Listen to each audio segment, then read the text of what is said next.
Welcome to another video, and what I'm going to be doing next is going to be like a little four-part little mini series. So the reason I'm breaking these little videos into 4 parts is because originally as I'm making these videos that I was going to do next as one video, I realized it's a really long video. So I think just for better retention of attention, I think it's best for me to break this up into different sections. And then the first section, in the first video, what I'm going to be doing is talking about the fuel upgrade. The second video will be the rear diff mount upgrade. Third video will be the JXB Driveshaft central carrier mount. And then the fourth video will be the boot that's connected on the rear of the transmission, because the little boot part tore on me, so I'm going to have a replacement part for that. So I'm going to go ahead and give you guys an overall of all the parts that's going to be introduced into this little 4 video mini series, and I'm going to go ahead and do that right now.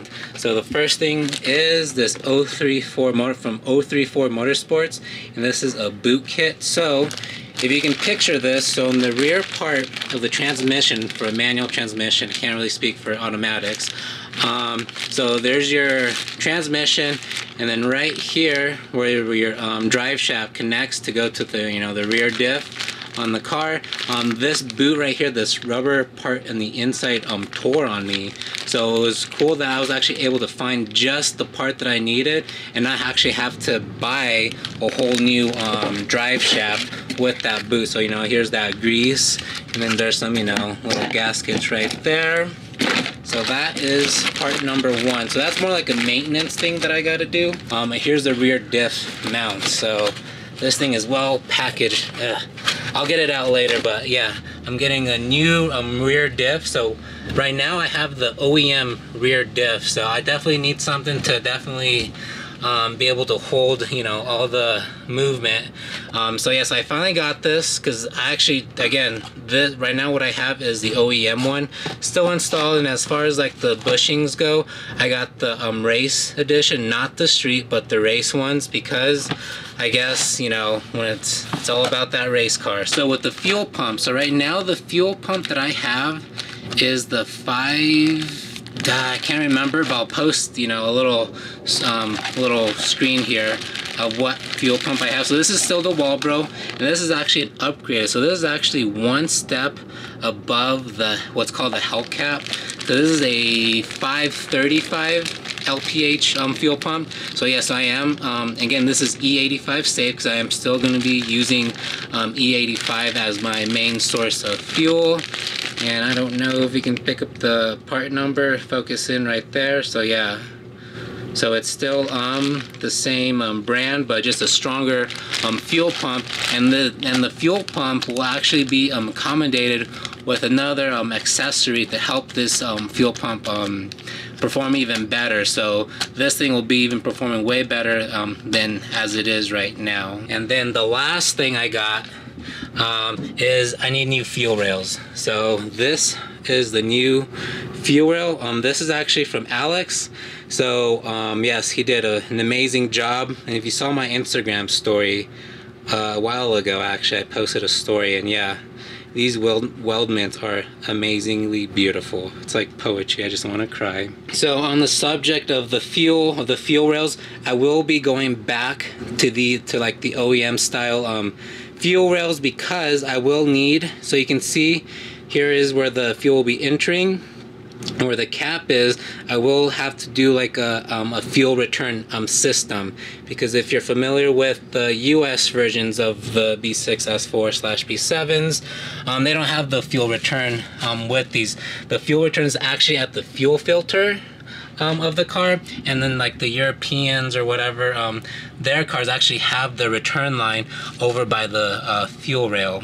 So one thing real quick before I move on, with these fuel rails, something you guys need to know if you are going to be before you send your fuel rails off to Alex, if you do end up going the route that I'm going with the fuel rails here.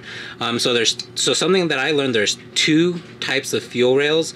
There's this type of fuel rail, and then there's the fuel rails I'm gonna set this down and just kind of give you an analogy where, so just picture the fuel rails right here, and then you have a line that comes into the middle part of the rail right here, which feeds these 4 injectors right here. So you do not, those will not work. You got to get the fuel rail that has where the fuel feeds it at the end of the fuel rail, then feeds to the 4, not the one that comes into the middle. So I actually got this from eBay, reasonably priced. So I got this shipped to Alex, and then Alex did the the weldments here for AN6 fittings, I believe. But yes. Really happy how this came out. Real quick, I'm not going to go into full detail on how to install the fuel pump, because in a previous videos,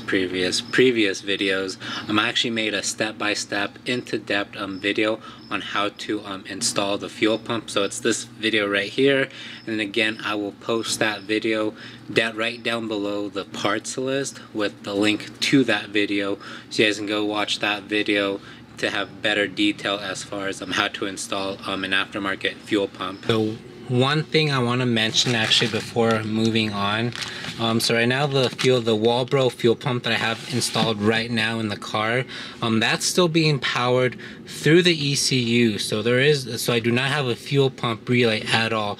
That's still enough juice to pump that fuel pump.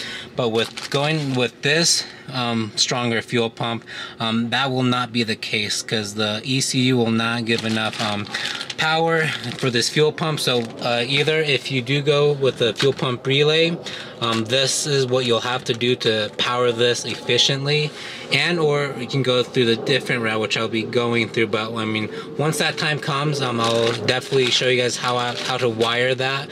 But for right now, I'm just gonna just drop in this fuel pump and just switch out with the old one. Remove the back seat, and then I definitely want to be wearing gloves, because I am working with E85. And E85 on the skin is a little bit more tingling than it is with regular gasoline. So yeah, so that's something I really recommend. Wear gloves.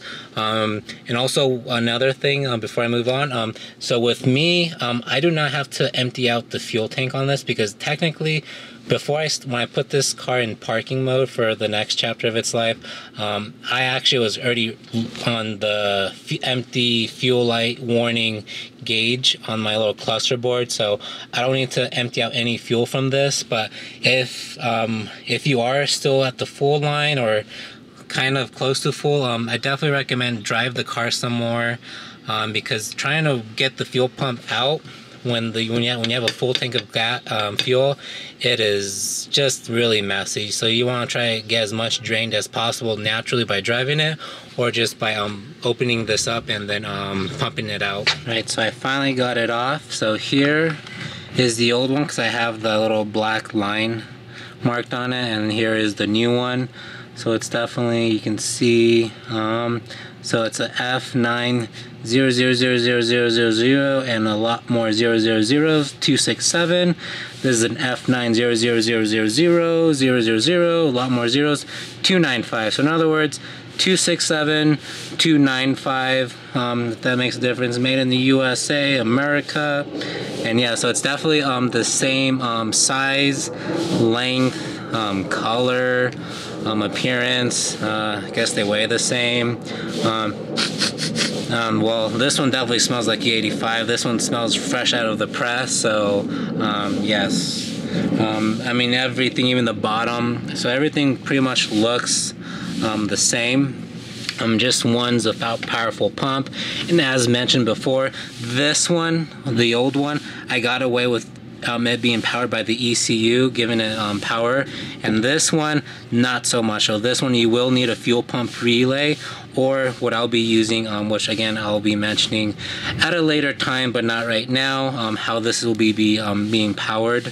But yeah, so so I'm very excited to swap this back in. So pretty much everything that I did is going to go in reverse order, and I can go ahead and connect this back on to this, so I don't have to resolder anything. So that's kind of like the beauty. So I definitely got lucky. I don't have to resolder anything. I can just, all I have to do is just connect this in, and I'm pretty much do everything in reverse order now. So before doing that, make sure if you are empty, it's a lot easier to do when you're empty.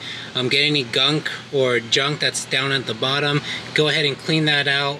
Then go and put everything in reverse order. I know I've said this before, but yeah, so everything's gonna be in reverse order. Okay, so I just went ahead, I dropped in the basket, the fuel basket, into its place. Try to make sure it's within the right groove. So now, just as I use that tool to loosen it, I'm gonna use the same tool again to go ahead and make sure I tighten it in place. So again, I gotta find the right grooves down and make sure there is no wires in the way, like there was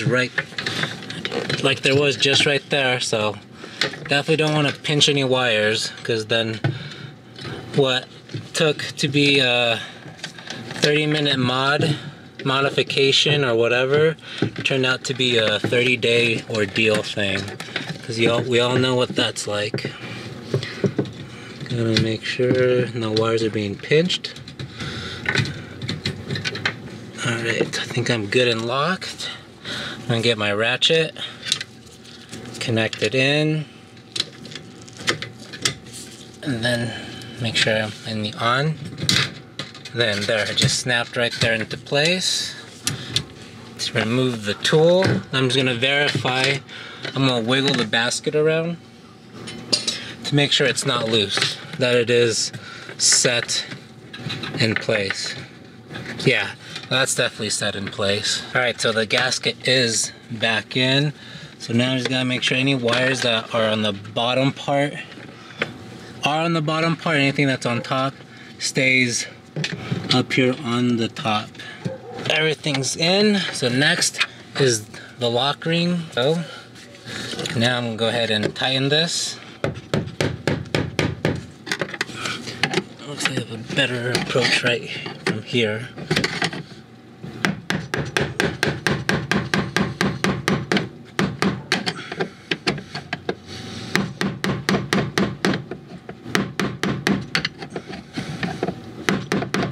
Alright, I think that is good enough. Nice and tight. Alright, so move this out of the way. Again, this is your return line from right here, and this feeds to your injectors. So the way you can tell is obviously kind of like where they're placed. Your return line is a lot thinner, and then your fuel line to feed the injectors is a lot thicker. So it's definitely noticeable. So I'm going to go ahead and just, all you have to do is snap it into place, and the same thing with this. Snap it into place. There is nothing at all. Just make sure, you know, give it a little nice tug. You definitely don't want to try yanking on it. And then you put this connector right here back in. Make sure it's on the right, correct. Let me make sure that this is actually covering. Looks like this thing came undone. There, so make sure that this little grommet, whatever cover, is covering the connectors, and then this goes in like this, and then this, since I didn't disconnect it, I'll just return it back to its groove, and bada bing bada boom, this thing is done. This portion of upgrading for the supporting mods that will be done in the future is almost done. So the only thing that I will have to do to this fuel pump, and once that item arrives, I will have to splice into these wires. Let's see, into these wires right here, because, you know, again, I'm gonna have to connect it straight to the battery, because the ECU does not send enough power to this new fuel pump to power it. So that is the end of that video. Again, it was just a fuel upgrade, something I've already done, so I don't go into too much detail. And again, that link to the actual full detail video on the fuel upgrade will be posted down in the link description, and a link down in the description below. So I hope you guys enjoyed this video, and I'll see you on the next part, which will be part 2 of this video series. Thanks, and have a good one.